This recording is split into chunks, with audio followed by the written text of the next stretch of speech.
Welcome to another episode of the Motivational Intelligence Podcast, where we explore the strategies and mindsets that empower leaders to make transformational decisions in their personal and their professional lives.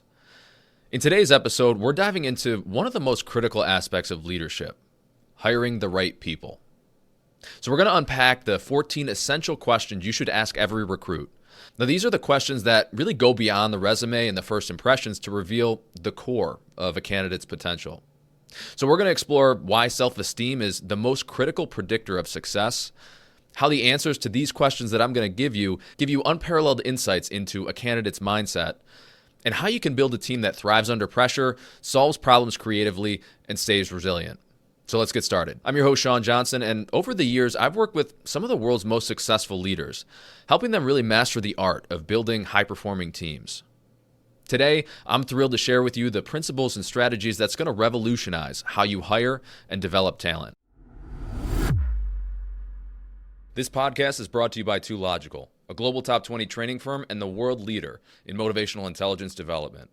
We partner with leading executives to build the number one talent pool in their industry. We've worked with over 40% of the Fortune 500 in 97 countries worldwide, and maybe we'll work with you next. To try our world-renowned executive coaching service for free, start a free trial of Mojo at joinmojo.com/trial. That's joinmojo.com/trial. You'll get unlimited access to the Mojo platform, custom onboarding, and 2 live coaching sessions free of charge. So, if you want to unlock even greater leadership presence and executive effectiveness, reclaim more of your time, and really build something special, get started with your free trial today at joinmojo.com/trial. That's joinmojo.com/trial. And the more I studied it, the more I began to see that that was the overwhelming commonality of the most successful people that I ever met. And just the empowerment of the conversations, how it just really motivates you. You don't come across people that impact you that way. Because a lot of people could say to me, oh yeah, no, I get it. But yet they really don't get it. This, if you really lean into it, can be life-changing. Mojo's is part of our DNA and what we do during team meetings. And I just looked at Randy like, oh my God. I feel like that's made a lot of impact in my direct report's life because they're not afraid to talk to me. But I started to see what this gentleman said in the podcast. And I was like, it was just kind of surreal because it was almost like he foreshadowed what I was going to be up against that point. They would come in every week and ask me, Paul, how far would you like to get? That's when I told them 105%. And they laughed and I said, no, 105% is where I'm going to be. I think that concept is one that everybody can buy into, and saying that I can improve 1% from yesterday. An unstoppable state of mind that enables you and I to achieve everything that we want out of our professional and our personal life. Now let's start by talking about why traditional hiring methods fall short. If we're honest, the hiring process in most organizations is broken. Studies show that many of the recruiters make their decision about a candidate within 60 seconds of an interview starting. And so this reliance on first impressions, on resumes, on polished answers, it often leads to hiring individuals that look good on paper, but then they struggle to thrive when we actually get them into the role. I mean, think about it. Have you ever hired somebody that you thought would be great for the job, but they end up kind of falling flat? Or opposite, maybe you've hired somebody that maybe didn't have the best resume, maybe didn't have the most experience, but they ended up being one of your top performers. There's a reason why. The missing piece in traditional hiring isn't skills and it's not experience, it's self-esteem. So research shows that there's over 270 studies that have correlated high self-esteem with success, with adaptability, with resilience. And so employees with strong self-esteem, they persist longer in the face of challenges.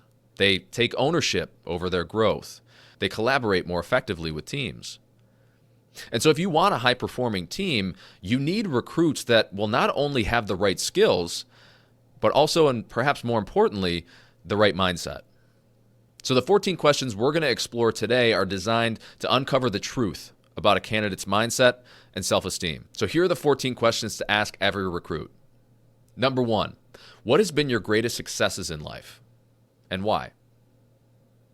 Now, the reason to ask this question is to gauge how they define success and whether they take ownership over their achievements. So when you ask this question, some of the red flags you want to look out for are overly rehearsed answers or attributing success solely to external factors like luck or circumstance. High self-esteem candidates see success as a result of their effort and their initiative. Question number 2, what have been your greatest failures in life and why? Now, the reason I ask this question is to understand how do they handle setbacks and have they learned from them? So the red flags to look out for here are an avoidance of accountability or a focus on blaming others. So the reason I failed wasn't me, it was something else, someone else, some circumstance I was placed in. Because candidates with high self-esteem, they frame their failures as learning experiences, and that helps them demonstrate growth. Number 3, tell me about your 3 best friends. Now, the purpose of this question is to leverage the chameleon effect. So people reflect the traits of the people they surround themselves most often. So it's the old saying, birds of a feather flock together. So when you ask this question, if their friends' qualities don't really align with the traits that you'd want in a team member, that's kind of a red flag to look out for. High self-esteem candidates are going to be more likely to associate with motivated, with reliable, with positive individuals, people that you would want on your team. Number 4, what has been the most challenging thing you've tried but not been able to accomplish? Now, with this question, we're trying to assess their persistence and how they deal with obstacles. So we want to look out for red flags like quitting early or avoiding challenging goals altogether. Have they had the courage to set a big goal and fail? And the reason is high self-esteem candidates, they show resilience and a willingness to keep striving even without immediate success, even without immediate gratification. Question number 5, describe yourself to me. What are your 5 greatest strengths? What are your 5 greatest weaknesses? Now, the reason for this question is to explore their self-awareness and the balance of confidence versus humility. So red flags to look out for here are struggling to name strengths and disproportionately focusing on weaknesses. Because candidates with high self-esteem, they can articulate their strengths confidently and they can own their weaknesses as an opportunity for growth, something they want to work on. You want that level of awareness and humility. Question number 6, how have you built your life to leverage your strengths? And what steps have you taken to minimize your weaknesses? Now, the reason I ask this question is to evaluate their belief in their ability to grow and improve. And so if they come back and they're lacking actionable examples or you can sense this belief that they can't change, they are who they are, this is a red flag. High self-esteem candidates are actively seeking ways to maximize their strengths, and they're actively seeking ways to address their areas of improvement. Question number 7. If I met your best friend tonight, how would they describe you? What would they say is the one thing about you that bothers them the most? Now, the reason I ask this question is to gain insight into their relationships and how they perceive themselves through others' eyes. And so you want to look out for some red flags that are just evasive or defensive answers here, because high self-esteem candidates, they're going to answer honestly and they're going to view criticism as a path to improvement. Question number 8, describe yourself to me when you were a child. How did you change as a teenager, and what did you struggle with? Now, the reason I ask this question is to understand their self-perception over time and how it shaped their mindset. How did they grow? And so red flags to look out for here are just a constant theme of negative experiences without any real evidence of growth. Have they grown, improved, and become better? Because high self-esteem candidates are going to reflect on their challenges as formative experiences that help them become who they are today, that help them build resilience. Question number 9, how would your parents describe you? What's one thing they would say they are most proud of you for? What's one thing they would say frustrates them most about you? Now, the reason I ask this question is to understand their foundational relationships and how these shaped their self-image and their values. And so red flags to look out for here are answers that lack insight into how others perceive them. Because high self-esteem candidates are reflective. They're able to see both the positives and negatives in their closest relationships without being super defensive about it. Question number 10. What is the most courageous thing you've ever done? Why'd you do it? Now, the reason I ask this question is to assess their capacity for bravery and decision-making under pressure, and also a commitment to their values. So you want to look out for if they're struggling to identify a moment of courage, or they're framing courage as a reaction to external pressure rather than an internal conviction that they have. And the reason is because, again, high self-esteem candidates embrace opportunities to step outside their comfort zones, act on their principles. Question number 11. Describe to me the greatest challenge you've ever overcome. How did you overcome it? Now, the reason I ask this question is to uncover their resilience, their problem-solving skills, and their persistence in the face of adversity. So you want to look out for their focusing on luck or external assistance without really acknowledging their own efforts or the lessons that they learned. Because high self-esteem candidates frame challenges, again, as learning experiences, and they can articulate the strategies they used to succeed. They know why it worked. They know what made them successful. Question number 12. If you had unlimited resources, how would you spend your time? Now, the reason I ask this question is to explore their intrinsic motivations, their creativity, their vision beyond just financial incentives. What do they really want? What's important to them? So you want to look out here for answers that maybe reveal some superficial or short-term thinking without really having deeper aspirations, without having a direction. Because high self-esteem candidates, they can articulate goals and passions that align with growth, with contribution, with personal fulfillment. These are the types of people you want on your team. Question number 13. If you could go back and redo one thing in your life, what would it be? And why? Now, the reason I ask this question is to assess their ability to reflect on past decisions and their willingness to embrace accountability. So you want to look out for blaming others or focusing on regrets without really showing a forward-thinking mindset. Because again, self-esteem candidates, they balance acknowledgement of past mistakes with a focus on lessons learned and future opportunities. And question number 14. What do you want the next chapter of your life to look like? Now, the reason I ask this question is to gauge their vision of the future, their alignment with the company's goals, and whether they take ownership of shaping their destiny or not. So you want to look out for red flags like a lack of clarity or overly generic responses that suggest more of a passive approach to their life and to their career. Because high self-esteem candidates, they can articulate clear, aspirational goals and demonstrate a proactive mindset about achieving them. So those are 14 questions you can use to screen for all-star talent, and this oftentimes is going to be talent that your competition is going to overlook. Now, when you're using these questions in an interview, here's a couple things to keep in mind. First is, don't be afraid to go beyond the script. So many candidates are going to rehearse answers to the typical interview questions.